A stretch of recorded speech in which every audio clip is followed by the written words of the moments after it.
In the interest of time, I have 14 other videos that the Deputy President is recorded speaking in different parts of the country.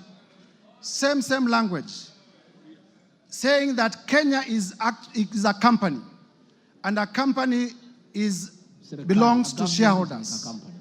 It is clear from the clip. I am not the one who made that clip. The person talking in the clip is none other than the Deputy President of the Republic of Kenya. Mr. Speaker, the office of the Deputy President is a national office. The territory of the Republic of Kenya is defined in the Constitution. The territory of the Republic of Kenya is known. The ethnic communities of the Republic of Kenya are all supposed to enjoy benefits from the government. And therefore, I am inviting members of this assembly to find that the Deputy President has breached all the articles of the Constitution as contained in this ground. Mr. Speaker, it needs no gainsaying that divisive ethnic politics are dangerous. You need not look further than the country of Yugoslavia. What ethnic politics did to the country of Yugoslavia. You need not look further than the country of Bosnia. What ethnic politics did to the country of Bosnia. You need not look further than the country of Rwanda. What ethnic politics did to Rwanda. You need not look further than the country of Burundi. What ethnic politics did to the country of Burundi. Until today, they are trying to reconfigure their state. You need not look further than Sudan. What ethnic politics have done to the good Republic of Sudan that was once a stable state. You need not look even further than the country of Nigeria. Mr. Speaker, Ethiopia. Mr. Speaker, our own country, Kenya, 2007, we experienced post-election violence. You would remember that in 1992, there were clashes in Molo. And Mr. Speaker, character is important in evidence. The Deputy President, there is evidence to show that during the post-election clashes in Molo, he was a district officer in Molo. Character is very important in deciding evidence and in persuasion. Mr. Speaker, in 1992, there were clashes in Likoni, and our tourism has never recovered. Mr. Speaker, we need not go that direction again. And a person occupying the high office of the Deputy President, if they want to take Kenya in that direction, the time has come for the National Assembly to stand on its feet to defend the Constitution and to impeach the Deputy President. So that even if not on any other ground, for purposes of dividing Kenya, the Deputy President today must be impeached. Mr. Speaker, allow me to turn to my ground two.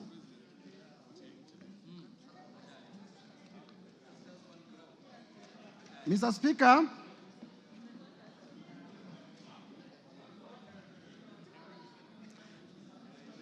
on ground two,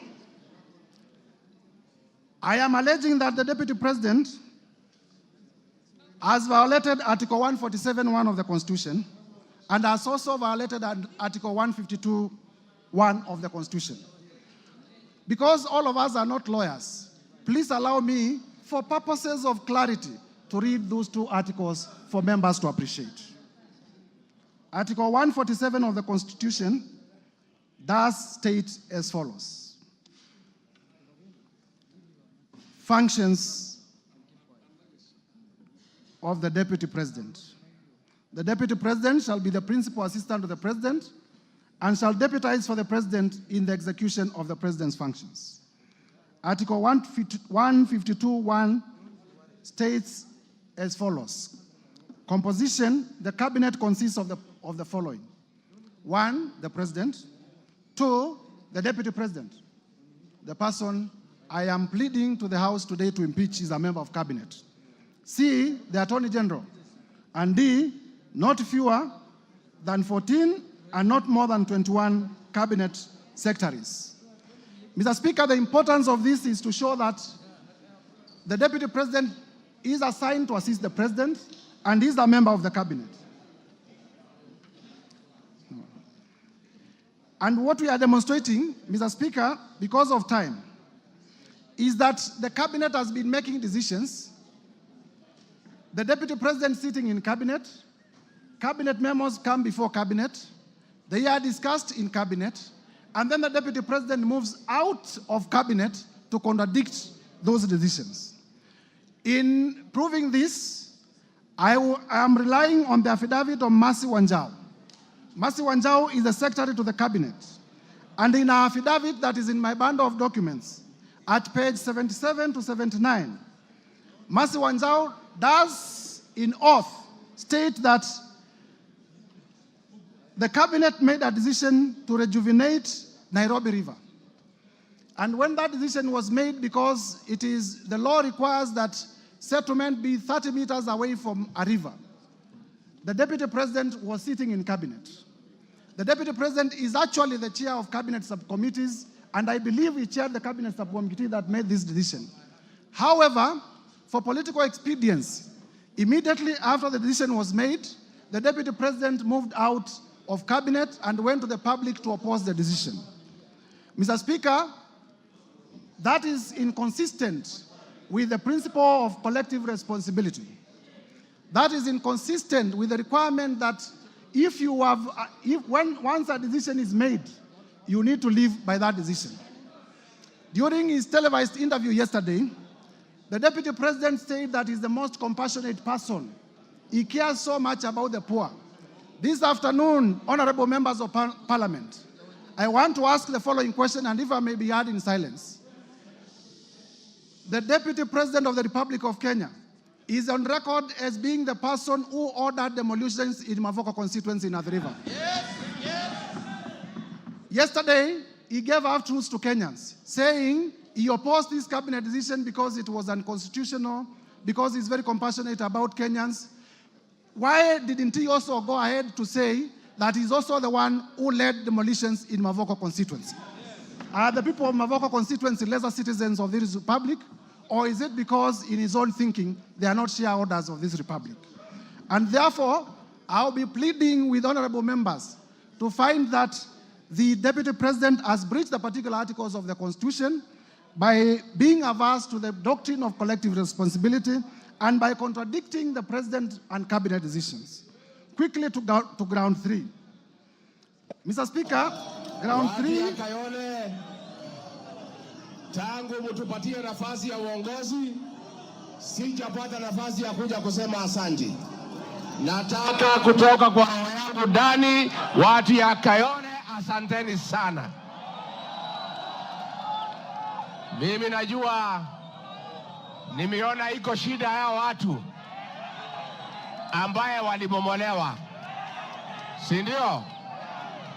Na nimeona mumeandika vizuri ya kwamba mteue kamati ya watu wachache ndio mkuje niketi na nyinyi. Mtakubaliana? Mimi ningetaka wale watu ambaye walipata shida hii ya ubomoaji, ambaye ni kitu tulikuwa tumeahidi wananchi haitafanyika kwa serikali yetu, mimi ningetaka niwasikize na nitapanga na Mheshimiwa Meja Dong wakuje ndio tukue na nafasi ya kuongea. Tumekubaliana? Tumekubaliana? Tumekubaliana? Mr. Speaker, that is beyond the affidavit of Mercy Wanjau, which is on record. That is a live video depicting the Deputy President contradicting a cabinet decision, a decision which he sat in cabinet in terms of making the decision. I now proceed to ground number three because of time. Under ground number three, Mr. Speaker, the Deputy President has breached Article 62 of the Constitution, Article 10(2) of the Constitution, Article 174 of the Constitution, Article 186 of the Constitution, and Article 189 of the Constitution. Briefly, these articles relate to the functions of county governments and the cooperation with which the cooperation framework between the national and county government. And Mr. Speaker, then we are relying to prove this ground on the affidavit of His Excellency Johnson Sakaja, the Governor of Nairobi, which in our bundle of documents is contained on page 80 to 84 of my motion. We will also later rely on the oral testimony of Governor Sakaja. And basically what we are saying is that the work of regulating markets is an exclusive function of county governments. And the county government of Nairobi is a government that is independent, but also independent of the national government. And where a function of a county government is independent of the other arm of government, the national government has no mandate at all to interfere in the execution of that document. And in the affidavit of Sakaja, as members would know, Sakaja does state on oath that the county government of Nairobi made a decision to relocate traders from CBD, and the deputy president, recklessly and without regard to the high office that he holds, went to incite people to obey lawful decisions of the county government of Nairobi, hence undermining devolution. Mr. Speaker, we invite members to find that the deputy president did breach and violate the constitution in terms of undermining devolution and in terms of interfering with the running of the city county of Nairobi. Mr. Speaker, allow me now to move to ground number 4. Ground number 4 is about intimidation and the vilification of judges, which is contrary to Article 160 of the Constitution. Article 160 of the Constitution speaks to the independence of the judiciary. Mr. Speaker, in our bundle of documents, at page 145 to 163, we have attached the decision of Lady Justice Esther Maina, where the Lady Justice Esther Maina found that 200 million shillings assets of His Excellency Rigathi Gachagua were proceeds of crime, and directed that the same be forfeited to the state. In intimidating the judge, the deputy president, in a public statement, accused the judge of corruption and did state that he will file a petition for the removal of the judge solely because the judge found him culpable of crime, of economic crimes. Mr. Speaker, you see, in terms of rule of law, Parliament makes laws. The judiciary interprets those laws and makes decisions. Members of Parliament